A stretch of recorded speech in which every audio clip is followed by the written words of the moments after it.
Hello friends, इस video में हम first order Butterworth low pass filter के बारे में डिस्कस करने वाले हैं। तो first order Butterworth low pass filter जो रहता है, it is also called as one pole low pass Butterworth filter. तो देखिए, इसे फर्स्ट ऑर्डर या फिर वन पोल दोनों कहा जाता है, क्योंकि सिंपल फिल्टर्स में फर्स्ट ऑर्डर ऑर्डर और फिल्टर पोल ये दोनों सेम कंसेप्ट रहती है। दैट्स व्हाई फर्स्ट ऑर्डर का मतलब रहेगा वन पोल। अब ऑर्डर और पोल ये दोनों एक्चुअली इंडिकेट करते हैं नंबर ऑफ आरसी नेटवर्क। तो यहाँ पर वन पोल है या फिर फर्स्ट ऑर्डर है, दैट्स व्हाई यहाँ पर सिर्फ एक आरसी नेटवर्क का इस्तेमाल हम करने वाले हैं। तो हमें पता है कि एक लो पास फिल्टर में हम आउटपुट जो है, आउटपुट वोल्टेज वो कैपेसिटर के अक्रॉस यहाँ पर मेजर करते हैं। दैट्स व्हाई ये एक पैसिव फिल्टर, अगर पैसिव लो पास फिल्टर अगर हम कंसिडर करेंगे तो ये उसकी सर्किट डायग्राम रहेगी, जिसमें हम यहाँ पर इनपुट देंगे और यहाँ से हम आउटपुट लेंगे। लेकिन हम यहाँ पर इस्तेमाल कर रहे हैं एक एक्टिव फिल्टर। दैट्स वाई यहाँ पर हम ऑप एम्प इस्तेमाल करेंगे, और यहाँ पर ये जो ऑप एम्प है हमने इस्तेमाल किया है नॉन इन्वर्टिंग मोड में, जिसमें आर एफ फीडबैक रेजिस्टेंस है और आर वन जो है वो है इनपुट रेजिस्टेंस। तो यहाँ पर अक्रॉस दिस आउटपुट टर्मिनल हम आउटपुट यहाँ पर मेजर करेंगे। तो देखिए, ये है हमारा इनपुट, जो कि सिंपल एक आरसी नेटवर्क है लो पास फिल्टर का, और ये है हमारा नॉन इन्वर्टिंग एम्पलीफायर, जिसमें आर एफ और आर वन ये जो है ये पास बैंड गेन डिसाइड करेंगे, और आर और सी की जो वैल्यू है ये डिसाइड करती है cut off frequency of a low pass filter. इसी सर्किट को अगर हम ड्रॉ करेंगे तो सेम सर्किट कुछ इस तरह से दिखेगा। देखिए, ये दोनों सर्किट सेम है, जिसमें हमने जो इनपुट वोल्टेज है यहाँ पर इंडिकेट किया है, ये उसका ग्राउंड टर्मिनल है, कैपेसिटर भी ग्राउंड था। तो इस तरह से हमने इसको इंडिकेट किया है, otherwise it is also a non inverting low pass filter. तो ये हो गया Butterworth first order Butterworth filter का सर्किट डायग्राम। अब देखिए, हमें आउटपुट वोल्टेज का इक्वेशन यहाँ पर कैलकुलेट करना है। तो देखिए, हम यहाँ पर आउटपुट वोल्टेज ड्रॉ कैलकुलेट करने वाले हैं, और output voltage of a non inverting amplifier is given by this R F upon R one. तो it is one plus R F upon R one times input voltage, तो multiplied by input voltage. अब input voltage यहाँ पर क्या है, तो ये वाला, क्योंकि हम यहाँ पर आउटपुट इस फिल्टर सर्किट से ले रहे हैं, दैट्स व्हाई ये हो जाएगा V1। let us consider that this is V1। so ये है हमारा आउटपुट वोल्टेज का इक्वेशन। अब दैट इसीलिए हमें यहाँ पर V1 की वैल्यू कैलकुलेट करनी पड़ेगी, सो दैट हमें एक तो गेन कैलकुलेट करना पड़े या फिर आउटपुट वोल्टेज कैलकुलेट करना पड़े, तो हम इजीली उसे कैलकुलेट कर सके। तो V1 कैलकुलेट करने के लिए देखिए, हम कैपेसिटर के अक्रॉस में यहाँ पर आउटपुट वोल्टेज कैलकुलेट कर रहे हैं। अब कैपेसिटर के अक्रॉस वोल्टेज कैलकुलेट करने के लिए डेफिनेटली हमें यहाँ पर इस्तेमाल करना पड़ेगा पोटेंशियल डिवाइडर रूल, और पोटेंशियल डिवाइडर रूल से ये जो है इसका resistance divided by total resistance multiplied by V in आएगा। तो कैपेसिटर का जो रेजिस्टेंस रहता है उसको हम कहते हैं रिएक्टेंस, दैट्स व्हाई उसको इंडिकेट करते हैं कैपेसिटिव रिएक्टेंस एक्सी, और माइनस जे एक्सी ये हो गया कैपेसिटर का रिएक्टेंस, कैपेसिटर का resistance divided by R plus, actually ये निगेटिव साइन होने से R minus J XC times V in. अब देखिए, एक्सी यानी हमारा कैपेसिटिव रिएक्टेंस है, जिसकी वैल्यू रहती है 2 पाई एफ सी। अब 1/2 पाई एफ सी। अगर हम इस इक्वेशन में से, ये हमारा इक्वेशन 1 है, तो इक्वेशन 1 में अगर हम ये वैल्यू पुट करते हैं तो हमें कुछ इस तरह से हमारा इक्वेशन दिखेगा। अब ये जो इक्वेशन है, इसमें देखिए, अगर हम इसको सिंप्लीफाई करते हैं, इस -2πfc से r को मल्टीप्लाई करते हैं, तो हमें कुछ इस तरह से इक्वेशन दिखेगा, जिसमें ये कॉमन डिनोमिनेटर सेम है, तो ये कैंसिल हो जाएगा, एंड ये -j plus 2πf/rc multiplied by V in, ये हमें मिल जाता है V1 का इक्वेशन। अब देखिए, ये डिनोमिनेटर और न्यूमरेटर को अगर हम -j से डिवाइड करते हैं तो हमें ये माइनस जे का 1 हो जाएगा और ये भी माइनस जे का 1 हो जाएगा, डिवाइडेड बाय यहाँ पर माइनस जे आ जाएगा इस वाले टर्म में।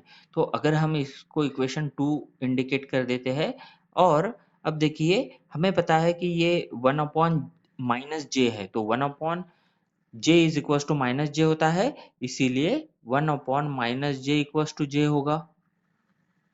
अब अगर हम यहाँ पर इसको पुट कर देते हैं इक्वेशन 2 में, तो हमारा जो इक्वेशन 2 है कुछ इस तरह से चेंज हो जाएगा, जिसमें हमें v1 equals to 1 upon 1 plus J 2 pi F R C multiplied by V in मिल जाएगा। अब हमें क्या करना है, तो हमें इसको और सिंप्लीफाई करना है। ये हो गया V1। अभी हमने बताया था कि V1 is the input voltage for a non-inverting amplifier, and for a non-inverting amplifier the output voltage is given by 1 plus Rf upon R1 times V1। अब इस V1 जो है अगर हम यहाँ पर वैल्यू पुट कर देते हैं तो हमें कुछ इस तरह से हमारा इक्वेशन मिल जाएगा, जिसमें 1 प्लस Rf अपॉन R1, इसको अगर हम AV अप से रिप्लेस कर देते हैं, क्योंकि ये है pass band gain, it is a pass band gain, तो इसको हम AV अप कहेंगे। तो हमारा जो इक्वेशन है आउटपुट वोल्टेज का हमें मिलता है ये AV up divided by 1 plus J 2 pi F R C, और इस V इन को अगर हम इधर राइट लेफ्ट हैंड साइड में VO से, ये actually VO divided by V in हो जाएगा। अब हमें पता है VO आउटपुट वोल्टेज है डिवाइडेड बाय इनपुट वोल्टेज, यानी ये हो गया गेन के लिए हमारा इक्वेशन। तो एक्सप्रेशन फॉर गेन यहाँ तक आ जाता है। अब देखिए हमें इसी को फर्दर सॉल्व करना है, क्योंकि ये है एक कॉम्प्लेक्स नंबर में। अब हमें पता है कि आउटपुट वोल्टेज अभी हमने ये कैलकुलेट किया था। अब जो लो पास फिल्टर रहता है उसके लिए हमें पता है कि omega C is equal to 1 upon R C रहता है for a passive R low pass filter, and therefore omega C का मतलब रहता है 2 पाई एफ, और that's why 1 upon F C का मतलब रहेगा 2 पाई आर सी, और एफ सी यहाँ पर कट ऑफ फ्रीक्वेंसी रहती है। अगर हम इस इक्वेशन में ये पुट कर देते हैं, ये अगर हमारा इक्वेशन नंबर 3 है, तो हमारा इक्वेशन नंबर 3 कुछ इस तरह से चेंज हो जाएगा। हमारा गेन का इक्वेशन मिलेगा हमें AVF divided by 1 plus J F upon F C. देखिए ये जो है 2 पाई आर सी, 2 पाई और आर सी को हमने 1 अपॉन एफ सी के साथ रिप्लेस कर दिया, तो यहाँ पर एफ पहले से ही था, एफ अपॉन एफ सी हो जाता है। अब देखिए ये जो इक्वेशन है ये हो गया कॉम्प्लेक्स नोटेशन में। अब हमें इसे इंडिकेट करना है पोलर फॉर्म में। अब पोलर फॉर्म में इंडिकेट करना है तो ये दो पार्ट्स में डिवाइड हो जाएगा। एक तो mod of V O upon V in, और इसका जो एंगल रहेगा वो रहेगा tan इनवर्स थीटा। तो tan इनवर्स ये रहता है एक्चुअली y बाई जेड, तो tan इनवर्स थीटा हमें यहाँ पर कैलकुलेट करना है। तो mod of V O upon V in जो है इसकी वैल्यू क्या आएगी, तो definitely it will be equals to VO upon V in, ये हो जाएगा अंडर रूट AVF स्क्वेयर। अब ये सिंगल एंटिटी है, दैट्स वाई ये AVF स्क्वेयर हम फर्दर सेपरेट भी कर सकते हैं। यहाँ पर डायरेक्टली AVF इसको बाहर निकाल के इंडिकेट भी कर सकते हैं, और यहाँ पर डिनोमिनेटर में रहेगा ये 1 स्क्वायर, यानी real number square plus complex number square, तो ये हो जाएगा 1 square plus F upon F C square.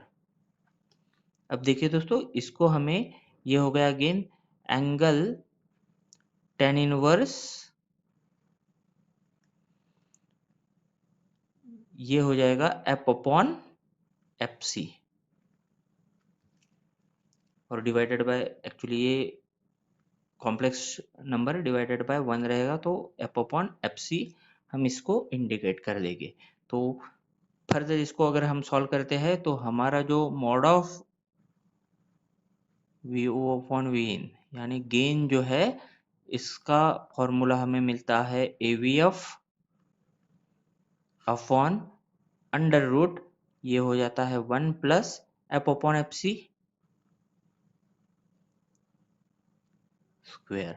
यहाँ पर एफ जो है हमारी इनपुट फ्रीक्वेंसी है और एफ सी हमारी कट ऑफ फ्रीक्वेंसी है। F is our input frequency.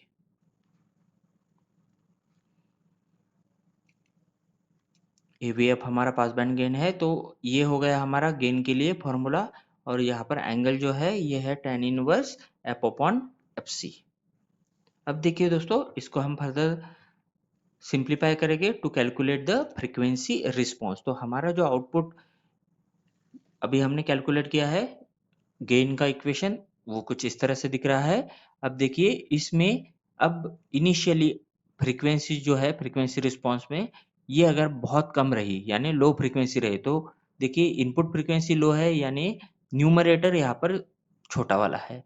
अगर न्यूमरेटर छोटा वाला है तो डेफिनेटली ये जो टर्म है ये 1 से लेस देन आएगी, और दैट्स वाई इसका स्क्वायर भी है जो बहुत कम वैल्यू आएगी। दैट्स वाई हमारा जो आउटपुट वोल्टेज है वो हमें क्या मिलता है यहाँ पर, we O upon V in यानी हमारा जो गेन है ये हमें यहाँ पर मिलेगा equals to, nearly equals to A V F, because ये आएगा अंडर रूट 1 और ये वाली टर्म तो बहुत छोटी रहेगी। दैट्स वाई अंडर रूट 1 का मतलब 1, और दैट्स वाई ये V O upon V in is nearly equals to A V F, and that's why यहाँ पर जो गेन है हमारा ये आ रहा है कांस्टेंट, जिसकी वैल्यू रहेगी जो एवीएफ है वो that is equals to 1 plus R F upon R 1।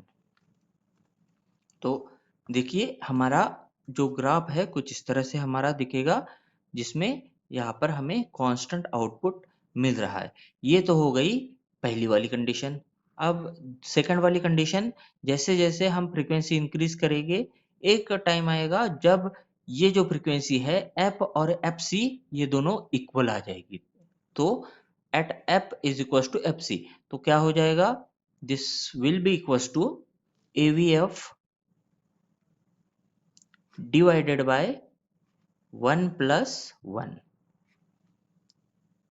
क्योंकि f और fc दोनों इक्वल है, दैट्स वाई ये 1 हो जाएगा, तो 1 प्लस 1 स्क्वायर यानी 1, that's why it will be equal to avf upon under root 2 which will be equal to 0.707 avf। तो at F equal to F C यानी इनपुट फ्रीक्वेंसी और कट ऑफ फ्रीक्वेंसी अगर same है तो 0.707 हमारा जो gain है उस पर हमें कुछ इस तरह से आउटपुट दिखेगा। तो ये है 0.707 वाला एवीएफ और एफसी यानी हमारी कट ऑफ फ्रीक्वेंसी। ये तो हो गई सेकंड कंडीशन। इसके बाद थर्ड कंडीशन, फ्रीक्वेंसी और हम इंक्रीज करते जाएंगे तो फर्दर क्या हो जाएगा, एक टाइम आएगा जब f is greater than F C रहेगा, तो ये जो न्यूमरेटर है इसकी वैल्यू धीरे धीरे बढ़ते जाएगी। दैट्स वाई ये जो गेन है we O upon V in ये लेस देन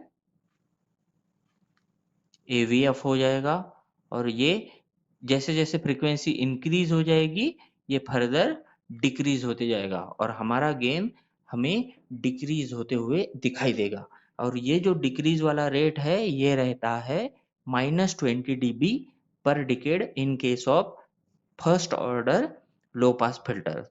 ये डिक्रीजिंग है इसीलिए यहाँ पर -20 dB पर डिकेड आता है। अगर ये इंक्रीजिंग रहेगा तो यहाँ पर उसका रेट जो रहेगा ये रहेगा +20 dB पर डिकेड। तो ये हो गई यहाँ पर थर्ड कंडीशन। तो इस तरह से हम यहाँ पर फ्रीक्वेंसी रिस्पॉन्स ड्रॉ कर सकते हैं। Thank you.